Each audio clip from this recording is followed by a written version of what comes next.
So this video is inspired by the events of last night, and I really wanted to tell the story of this painting, which I painted 2 months ago, at the end of January. Painted this, and it was actually a canvas that was given to me by a friend who'd made it at one of those wine and painting events, and she offered it to me because she knew I painted, and I just painted over it. It was a sunflower before, and then it became this heart. So last night I found myself turning to a random page in the book Your Unique Self by Mark Goffney, sort of in preparation for this board meeting that I'm going to next week, and just to kind of get fresh on his language. And I'd always been really fascinated with his work on the shadow. Oh, the chickens like my painting too. On the shadow, and of course the stuff I've been doing with conscious language and biooptic holography is very related to shadow, even though that word is never used. It's actually, he refers to it as what's hidden in our other than conscious world, or our greatest weakness shall be our greatest strength, or what's been avoided or suppressed. So all those are different words for the same part of ourselves, which some traditions call the shadow. And I was just curious to reread it based now on my understanding and practice of the Mastery Systems material. And it was all very consistent and beautiful. And the last story that I read just before going to sleep was a story from the Kabbalah tradition, which I know nothing about, but is actually Mark Goffney's spiritual tradition of origin, Kabbalah or Kabbalah. And he shared a story from it, which was about the heart of darkness. And it went something like this, that there was a student who God had chosen to be a teacher, and the way he learned and developed himself was to commune with nature and to learn the song of the entire universe. So singing with the birds, singing with the trees, singing with the earth, the mountains, the rivers, and just being out in nature, immersed in it and communing with it for a long period of time, formed him into this teacher, this all-loving, pure teacher. And everywhere he would go, people would sing, and there would just be endless joy. And he had groups of children that would just follow him around on these walks every day, and they would learn the songs and be transmitted with the joy. And Satan got wind of this and didn't like it, that this guy was just too bright and too full of love and light. And he wanted to send someone in the world to be his agent to kind of put a damper on things.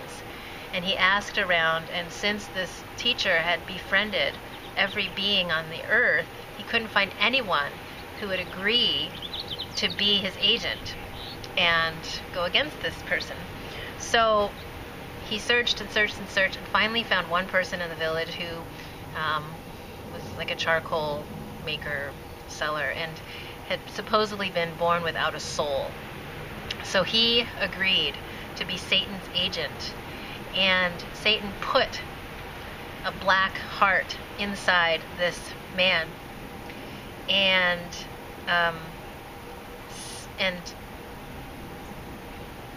when this heart was implanted in this man, he actually transformed into this really fierce, gruesome looking creature who made a sound that was completely frightening to anyone who heard it. And he was huge, and he took on this monstrous form. And so the children and the teacher were walking in the woods one day, and this creature appeared and made a sound, and the children ran away screaming back home to their parents, and their teacher stood there and didn't flinch and looked at the creature. And the creature went away. The teacher realized it was important for the children to come back and face that monster again. Even though all the parents were scared and all the children didn't want to go back, he knew that it was important for the children to stay. And so he went and convinced all the parents to allow him to bring the students back into the forest the next day. The creature reappeared, and the student just reassured the teacher reassured his students that they could just cover their eyes and crouch down, but they couldn't leave. They had to stay, and that he would handle the rest. And what he did was he stood there as this creature was making its terrifying sounds, and he walked toward this monster, this fearful, fear-inspiring creature with the black heart, and he kept walking until he was in the center of the heart. And he took the heart in his hands and walked through this being and held this dark heart in his hands. And he realized at that moment that he had the power to remove all fear and darkness from humanity for all of eternity in that moment if he were to just crush the heart, destroy it. But he looked at it and he saw that from this black heart there was still a drop of blood that streamed from it like a teardrop. And he looked closer, and there were tears of blood dripping from this heart. And he realized in that moment that there was still pain in the center of this black, evil monstrosity that had so much power of fear, or fear inspiring in others, that in the center of this being was still the same pain that each of us has experienced in our own hearts. So he realized in that moment it was important for humanity to learn this truth by encountering this black heart, this heart of darkness, and seeing into it as he had, the pain in the center of that heart, and to feel the compassion for it, not to run away, and to transform it with this divine presence of love. And so he gave this heart back after holding it in his hands and feeling and transmitting this perfect love into the heart. He gave it back to the creature, and it went back to the man, into the form of a man who the villagers reported had a different look in his eyes after that, and had a sense of calm and soul again. And that became the essence of that teacher's teaching in the world, was going toward the heart of darkness and seeing in it the seed of what we all have, only through love, only through the courage of perfect love. And